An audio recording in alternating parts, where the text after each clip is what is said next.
Hi friends, ಎಲ್ಲರಿಗೂ ನಮಸ್ಕಾರ. ತುಳಸಿ food ವ್ಲಾಗ್ಸ್ಗೆ ಸ್ವಾಗತ. ಇವತ್ತಿನ ವಿಡಿಯೋನಲ್ಲಿ ವಾಂಗಿ ರವಾ ಬಾತ್ ಹೇಗೆ ಮಾಡೋದು ಅಂತ ತೋರಿಸ್ಕೊಡ್ತೀನಿ, ಬನ್ನಿ. ಒಂದು ಪಾತ್ರೆ ತಗೊಂಡಿದ್ದೀನಿ, ಅದಕ್ಕೆ ಎಣ್ಣೆ ಹಾಕ್ಕೊತಾ ಇದ್ದೀನಿ. ಸಾಸಿವೆ, ಕಡಲೆಬೇಳೆ 2 ಸ್ಪೂನು, ಈರುಳ್ಳಿ ಒಂದು ಹಸಿಮೆಣಸಿನ್ಕಾಯಿ, ದೊಡ್ಡದು ಒಂದು ಟೊಮೊಟೊ, ಬೀನ್ಸು, ಕ್ಯಾರೆಟು, ಕ್ಯಾಪ್ಸಿಕಮ್ಮು, ಶುಂಠಿ ಬೆಳ್ಳುಳ್ಳಿ ಪೇಸ್ಟು.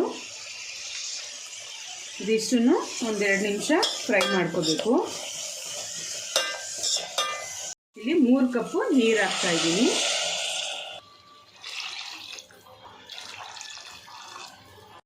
ರುಚಿಗೆ ಉಪ್ಪು ಹಾಕ್ತಾ ಇದ್ದೀನಿ. ಈಗ ತಟ್ಟೆ ಮುಚ್ಚಿ ಬೇಯೋದಕ್ಕೆ ಬಿಡಬೇಕು ತರಕಾರಿನ. ತರಕಾರಿ ಎಲ್ಲ ಬೆಂದಾಗಿದೆ. ಈಗ ಕೊತ್ತಂಬರಿ ಸೊಪ್ಪು ಹಾಕ್ತೀನಿ. 2 ಸ್ಪೂನು ವಾಂಗಿಬಾತ್ ಪುಡಿ ಹಾಕ್ತಾ ಇದ್ದೀನಿ.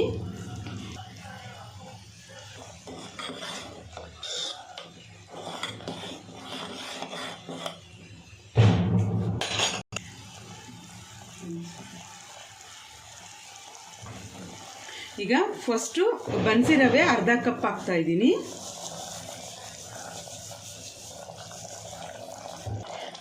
ಒಂದ್ಸರಿ ಮಿಕ್ಸ್ ಮಾಡ್ಕೋಬೇಕು ಚೆನ್ನಾಗಿ. ನೋಡಿ, ಈ ಥರ ಸ್ವಲ್ಪ ಬೇಯೋದಕ್ಕೆ ಬಿಟ್ಟ ಮೇಲೆ ಸ್ವಲ್ಪ ಗಟ್ಟಿ ಆಗುತ್ತೆ. ಆವಾಗ ಮಾಮೂಲಿ ಬಾಂಬೆ ರವೆ ಬರುತ್ತಲ್ವ, ಅದನ್ನು 1/2 ಕಪ್ಪು ಹಾಕ್ತಾ ಇದ್ದೀನಿ. ಇದನ್ನು ಚೆನ್ನಾಗಿ ಮಿಕ್ಸ್ ಮಾಡ್ಕೋಬೇಕು. ನೋಡಿ, ಈ ಥರ ಗಟ್ಟಿ ಆದಮೇಲೆ ಉರಿನ ಸಣ್ಣದಾಗಿ ಮಾಡಿಬಿಟ್ಟು ಬೇಯೋದಕ್ಕೆ ಬಿಟ್ಬಿಡಬೇಕು. ನೋಡಿ ಫ್ರೆಂಡ್ಸ್, ಎಲ್ಲ ಗಟ್ಟಿಯಾಗಿದೆ. ಈಗ 1 ಸ್ಪೂನು ತುಪ್ಪ ಹಾಕ್ಬಿಟ್ಟು ಮಿಕ್ಸ್ ಮಾಡ್ಕೋಬೇಕು.